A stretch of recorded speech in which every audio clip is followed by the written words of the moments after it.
If you're wondering how regular people build wealth, watch this entire video to learn how you can start doing it in 2026. In this video, I will break down the exact 5 strategies I used to go from being a broke graduate student at age 26 with a negative net worth to building a net worth of about $2 million within the first 10 years of graduating. 10 years ago, I was making $40,000 at my first job out of graduate school at 26.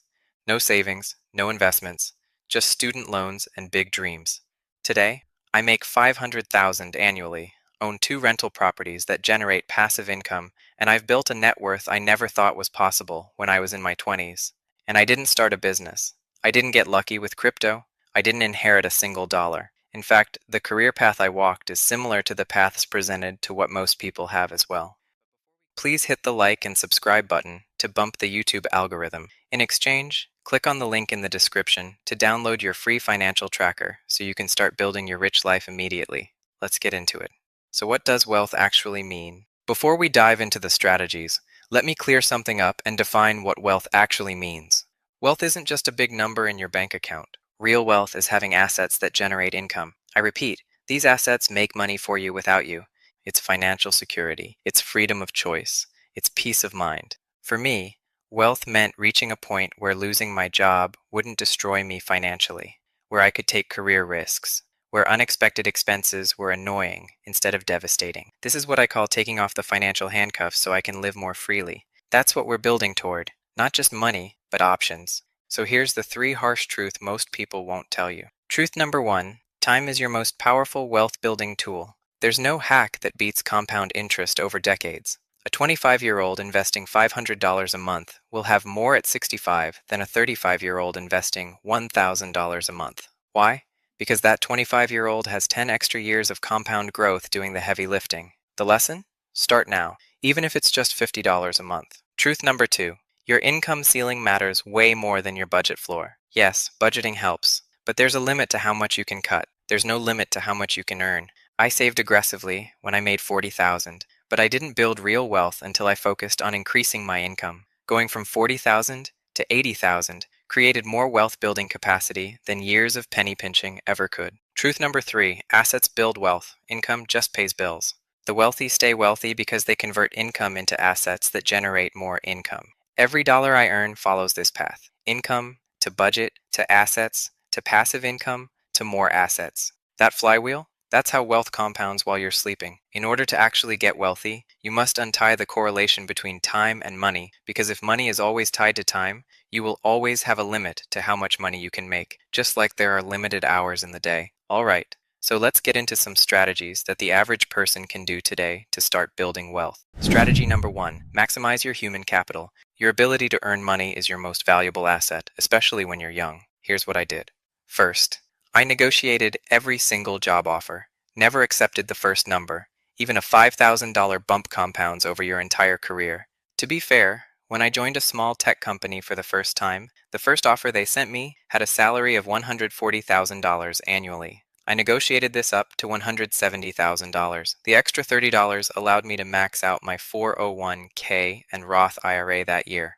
Second, I switched jobs strategically. My biggest pay increases came from changing companies every 3 to 4 years. I went from $40,000 to $92,000 to $120,000 to $170,000 to $280,000, and that wasn't even including cash bonuses and stock compensation, almost entirely through strategic job changes and negotiations.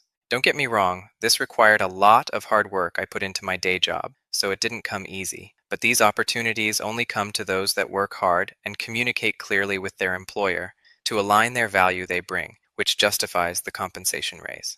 Third, I developed high-value skills, not generic stuff everyone has. I focused on skills that directly impacted revenue, analytics, financial modeling, strategic planning, and I utilized my high-value networks from each of my previous jobs. So here's your action step. Identify one skill that would increase your earning power by 20 to 50% within 2 years. Then go all in on developing it. For me, that was first learning financial modeling, despite me originally being trained as a pure scientist and never having taken an accounting class in my life. In my more senior years, it was investing in relationships in the industry that uniquely positioned me to be a professional that sat strategically between scientific strategy, business modeling, and deal making. I built a high-value position that would be difficult for any company to replace, which justified a raises when I asked. Strategy number 2, the 20-70-10 wealth allocation system. You may have heard of the 50-30-20 rule in the past. Forget that. That's for managing expenses, not building wealth. Here's what the 20-70-10 system that actually builds wealth. 20% goes to wealth building first. This means to contribute to your 401k up to any company match, max out your Roth IRA, invest in index funds, and save towards an investment property. 70% goes to lifestyle. This is what's left after you pay wealth first. All your living expenses, fun, entertainment, no guilt spending within this bucket. Then the last 10% goes to growth and protection. Emergency fund, skill development, insurance. The game changer here? I prioritize wealth building first, then live on what's left. Most people do it backwards. They pay lifestyle first, then try to save whatever remains, which is usually nothing. This one switch built more wealth than any other habit. Strategy number 3, leverage real estate for passive income and massive tax benefits. Real estate transformed my wealth trajectory through 3 advantages: leverage, tax benefits, and forced savings. Advantage 1, leverage. I bought my first rental property with $35,000 down, which is 20%. The bank financed the other $140,000. That property generates $1,350 a month in rent. I'm earning returns on $175,000 of real estate with only $35,000 of my actual money. Advantage 2, tax benefits. My second property is a short-term rental in Texas. It qualifies under material participation rules, which means I can deduct all the losses against my W-2 salary immediately. That property saved me $18,000 in taxes in year 1 alone. And with the increase to how much real estate investors can now deduct using a cost segregation analysis in 2025, I expect an even greater tax return when I file my taxes in the coming months. Advantage 3, forced savings. Every mortgage payment my tenants make builds equity. It's wealth building on autopilot. Here's how you start. Save for a 20% down payment. Run the numbers conservatively. Expect 50% of rent to go toward expenses. Only buy if it cash flows after everything. I started with a $175,000 property. You can start with a $100,000 property, or house hack a duplex by living on one side, then renting the other half. Strategy number 4, tax optimization. Tax optimization is one of the biggest wealth builders. My first year earning about $150,000, I paid $52,000 in federal taxes. The next year, I earned $170,000 and paid nearly $40,000 in taxes. $12,000 less despite earning more. What changed? Tax strategy. I maxed all tax-advantaged accounts. 401k, backdoor Roth IRA, and HSA. That's $34,800 in tax-advantaged savings per year. I also used real estate depreciation to lower my taxable income. This strategy is used by real estate investors all the time, whether they tell you or not. The result? I keep $12,000 to $18,000 more every single year. Money that compounds in investments instead of going to taxes. Your action step: hire a CPA who specializes in high earner tax strategy. A good CPA pays for themselves 10 times over. Strategy number 5, invest aggressively into index funds. I'm not a stock picker. I don't time the market. I don't chase crypto moonshots. In fact, I tried picking stocks before as well. And while sometimes I actually beat the market, there were times I also lost significantly to the market, at which point I realized I should just invest in index funds and not try to actively manage my investments. Now I do one thing: automatically invest in low-cost index funds every single month, regardless of what the market is doing. My actual allocation? 70% total US stock market index, 20% international stock index, 10% US bond index. Why this works? Diversification across thousands of companies, ultra-low fees, tax efficient, requires zero expertise, and historically returns 10% annually long-term. This also reflects my age and level of risk that I feel comfortable with taking. Here's the discipline that matters most. I invest the same amount every month whether the market is up, down, or sideways. When the market crashes, I kept investing. Those shares I bought at low prices, they're up over 40% now. So the action step I am encouraging all of my followers to do is to open a brokerage account. Vanguard, Fidelity, or Schwab. Take your pick. Set up automatic monthly investments into a target date fund or 3-fund portfolio. Then never stop, especially during crashes, because that is when real wealth is built. Okay, now let's talk about my biggest mistakes, because I am far from perfect. The biggest mistakes. Let me save you years of pain by telling you my 3 biggest mistakes. After all, I am human, and I never had any more of an edge than anyone else. I was just very intentional about building my rich life, and anyone else without a high income can as well. Mistake number one. I waited 3 years to start investing because I was waiting for the right time. I estimate that this costed me about $15,000 in potential gains. The fix? Start now. Even with a target date fund, you can get sophisticated later. Mistake number two. I didn't negotiate my first two job offers. I was grateful and didn't want to seem greedy. While I am unsure what this could have costed me in the long run, the truth is, I was an entry-level employee that didn't have much leverage to negotiate right out of the gate. Yet I didn't focus on my key strengths that I could have used to negotiate my salary even a little bit. The fix, though? Always negotiate. Always.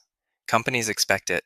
Take time today to think about your greatest strengths and find a sophisticated way to demonstrate it to your employer. And mistake number three, I tried to time the market. Remember how I told you how I used to try to pick stocks? Well, that doesn't always work. In 2020, I pulled $25,000 out during the COVID crash to buy back in when things stabilized. I missed the entire recovery with that $25,000. That money would be worth about $45,000 today if I'd just held it. The fix? Time in the market beats timing the market. Stay invested through crashes and be bold when others are afraid. Okay, now to wrap up. How long does implementing these strategies and getting wealthy actually take? The honest answer? 10 to 20 years to build significant wealth if you're starting from zero on an average salary. Here's my timeline. Age 22, negative net worth, 40,000 income. Age 25, still negative net worth and a 40,000 income.